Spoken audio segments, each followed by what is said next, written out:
Hey ho, it's Marco Catania representing Charles III University with yet another study aid for the subject ITI 597 and a subject that covers IT service management. In today's topic we're going to take a closer look at the objectives for the process release and deployment management.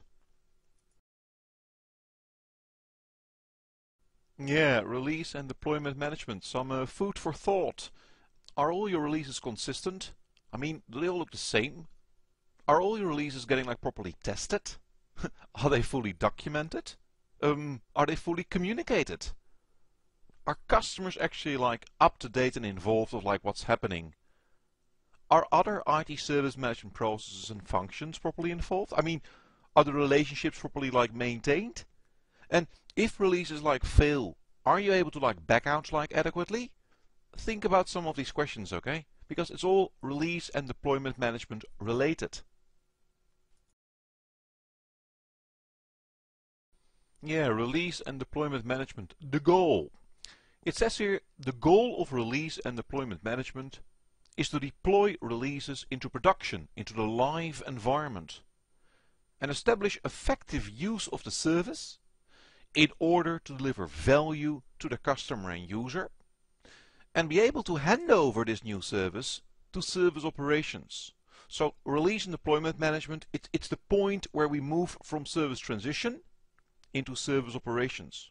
So some keywords: production, value, handover, think also of training, and again the gateway to service operations. So the goal of release and deployment management, it's all about deploying releases into the live environment.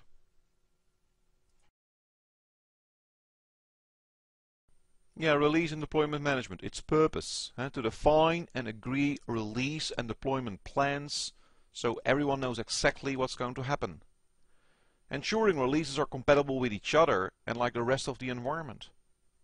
Ensuring and maintaining the integrity of what we're releasing. So everything that we release is complete, up to date, and not being tampered with. We want to ensure that the releases are controlled within their own life cycle. So we track, we install, we test, we verify, and if it all works we're happy, and if it doesn't work we back out. So we follow the release in its own life cycle. We make sure that stakeholders are properly involved and are getting properly managed. So stakeholder management. We want to make sure that if there are any deviations, they are properly recorded and managed, so we can learn from our mistakes and we can also learn from our successes. And in the end we want to make sure there's a knowledge transfer, so education and training on how to use this new or changed service to the business and also to IT.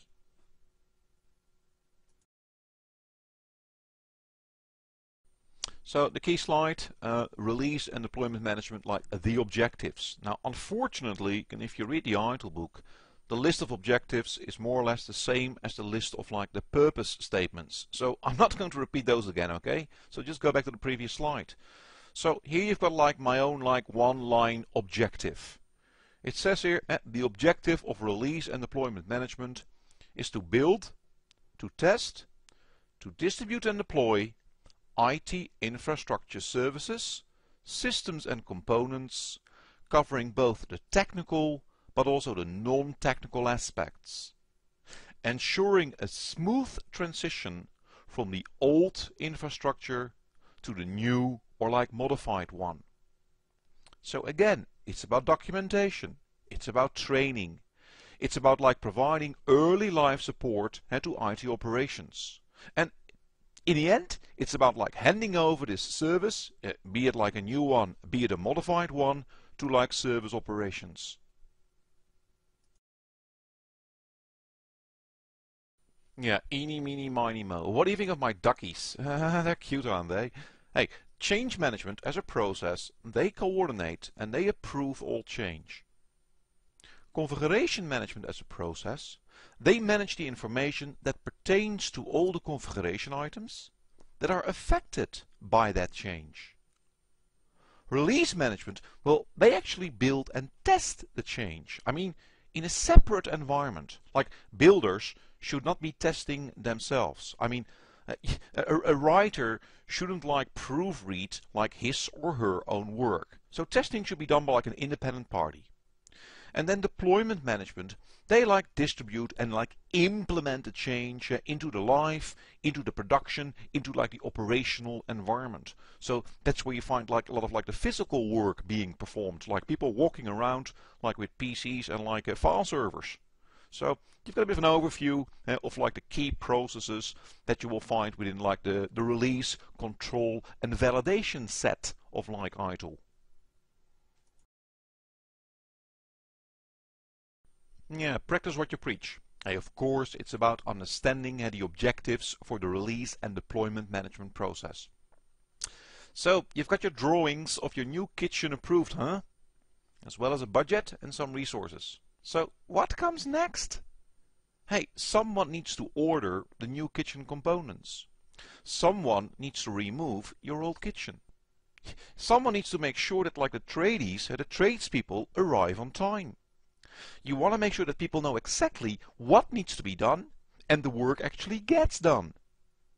You want to make sure that like you know how your new kitchen appliances actually work. So you want to receive some training and you want to receive some manuals. Think about some other items here and have fun with this exercise, okay? Yeah, what's up, Doc? It's a simple question. Which one of the following is correct considering the objectives for the release and deployment process? Answer A. To ensure all the changes are approved. Answer B. To ensure all configuration information is stored in the configuration management database. Answer C. To ensure knowledge transfer. And answer D. To ensure budgets and resources are properly allocated. I'll give you a couple of seconds to think about the answer and then as usual we continue.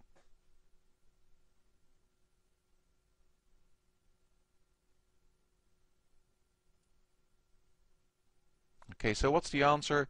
Of course the answer is answer C. C is absolutely correct.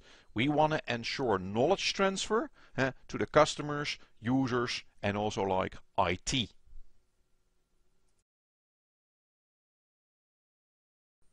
What's in the next topic? In the next topic we're going to look at some basic concepts for the process release and deployment management. We're in the volume service transition still. Hey, until then, live long and prosper. Nano nano. And as always, I'll be back.